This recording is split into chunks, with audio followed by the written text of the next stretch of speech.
Hello, and welcome to the IAIABC Committee Orientation for 2021. My name is Heather Laurie. I'm the Communications and Engagement Director for the IAIABC. We have prepared this committee orientation to help those of you who may be new to the IAIABC committee process, as well as those of you who may have been involved for a while but are looking at some more information about how committees function within the association. So I'm going to go ahead and share my screen and walk through some details about IAIABC committees for all of you.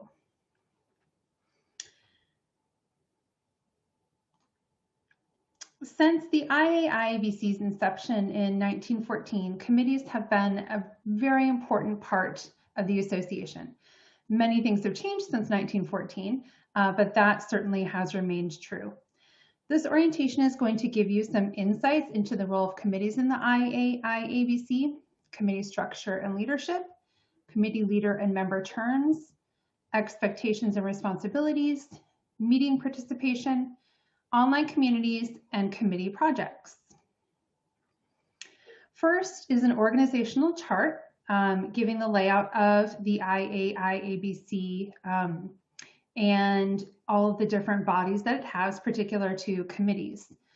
The IAIABC is governed by a board of directors, which is made up of 13 jurisdictional members of the IAIABC and 2 ex officio members, the chair of the Associate Member Council and the IAIABC's executive director.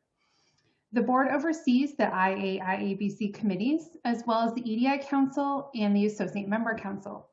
The Joint Committee Council consists of all the chairs and vice chairs of the committee and councils. The EDI Council directly oversees the EDI committees.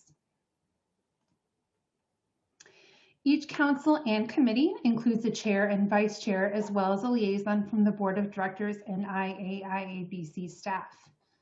So here we have the Associate Member Council and EDI Council. The Associate Member Council is holding elections for its leadership now and will shortly be filling the vice chair position. The IAIABC Vice President, currently Mark Long, serves as an ex officio member of the EDI Council.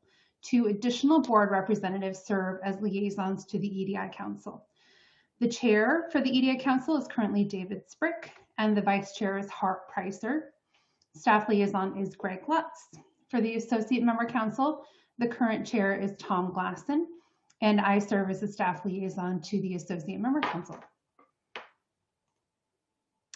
The Disability Management and Return to Work Committee is led by Vicki Kennedy from Washington and Phil Germain of Saskatchewan, and Dr. Mohammed Osman from the Social Security Organization Malaysia serves as a second Board of Directors liaison in addition to Vicki Kennedy. The Dispute Resolution Committee is led by Deborah Blevins from Virginia, and Vice Chair is Meng Li Che from Washington. And the Board Liaison is Robert Doucette from New Mexico. And the Staff Liaison is Carrie Laurie. The EDI Claims Committee is led by Monica Blackwell from Mitchell Jennings, Coventry, and 2 Vice Chairs, Candace Gray from Virginia and Stephen Mason from Kentucky. And Greg Lutz serves as the staff liaison. The EDI Medical and Medical Pro Pay Committee is led by Tina Green from Mitchell Jennings, Coventry, and the vice chair is Jenny Bertels from Oregon. And again, Greg Lutz serves as the staff liaison. For EDI Proof of Coverage, Amy Royce from NCCI serves as the chair. Vice chair is Cam Lawson from Kentucky, and again, Greg Lutz, staff liaison. EDI Systems is Lori Raby as the chair from Michigan, and the 2 vice chairs are Jeremy King from Risk Connect and Robbie Tanner from Veris ISO.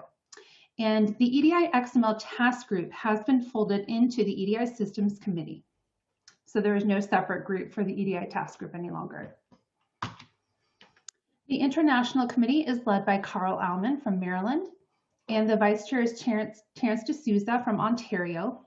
The board liaison is Gregor Kemper from Germany, and Carrie Laurie serves as the staff liaison. The Medical Issues Committee is chaired by Lisa Wichterman from Minnesota, and the Vice Chair is Brian Wilson from Ohio. The Board Liaison is Bill Wheeler from Montana, and Jennifer Wolf serves as the Staff Liaison. The Regulation Committee is chaired by Stacy Roig from Maryland, and Joe Morath from Wisconsin serves as the Vice Chair. Cassie Brown is the Board Liaison from Texas, and Carrie Laurie serves as the Staff Liaison. And last but not least is the Research and Standards Committee, which is chaired by Wes Marshall from Virginia and Lisa Ann Bickford from Coventry. The Board Liaison is Ann Shannon from Ohio, and I serve as the Staff Liaison to the Research and Standards Committee. Committee terms. There are different terms for committees and council members and leaders. Committee leaders are appointed by the IAIABC president, and council leaders are elected by their respective members. Committee member terms are for 1 calendar year. Committee leader terms are for 2 years. EDI council leader terms are for 1 year, and associate member council leader terms are for 3 years. Committee member expectations. Committee members are asked to participate in face-to-face meetings as well as virtual meetings between conferences. The IAIABC hosts 2 face-to-face meetings every year, the forum in the spring and the convention in the fall. With COVID-19, these meetings have changed and adapted, and last year's convention was hosted fully virtually, and the forum was held as a week of committee meetings.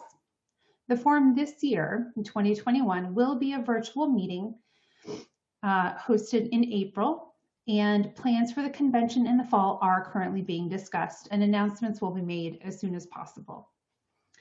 In addition to participating in meetings, there are opportunities for discussion using the online communities, which I will discuss in just a minute. Committees often work on projects and resources, such as the development of educational programs like the Dispute Resolution Committee's Mediators College, all of the many EDI standards that are developed by the EDI committees, resources such as the Injured Worker Frequently Asked Questions and State-Specific Resources, which was developed by the Regulation Committee recently, and the How-To Guide for Injury and Work Disability Prevention, which was published by the Disability Management and Return to Work Committee last month. Committee members are asked to assist in the ideation, development, and/or maintenance of these important projects and resources. And as a committee member, we hope your experience is a positive one and that you'll be an advocate for the work and discussions your committee is doing, as well as for the IAIABC. Your voice is the best word-of-mouth advertising the IAIABC can get. IAIABC online communities have multiple uses for members. Not only are they used for jurisdictions to share legislative updates or discuss EDI resolution requests, but each committee now has its own online community. You can find your online community by visiting the Connect section of the website and clicking on Online Communities in the dropdown. Look to the menu on your left to find your groups that you are in. Within each of your committee groups, you can start or participate in discussions, see lists of committee members, view committee documents, or message a fellow committee member. And this is where staff and committee leaders will be posting agendas and minutes. Should you have any questions about your committee leaders and staff liaison are the best place to start. Committees are also governed by the committee handbook, which can be found on the About Committees webpage, which is found under the committee section of the website or in the resources area of the website. The About Committees webpage is a great place to look for committee FAQs, such as committee terms, appointment plans, a list of committees, and committee activity summaries. The IAIABC appreciates your commitment as a committee member this year. The IAIABC is better because of you and your dedication, experience, and your sharing your expertise. Thank you for helping the IAIABC work toward its mission to find solutions to reduce harm and aid recovery from occupational injuries and illnesses.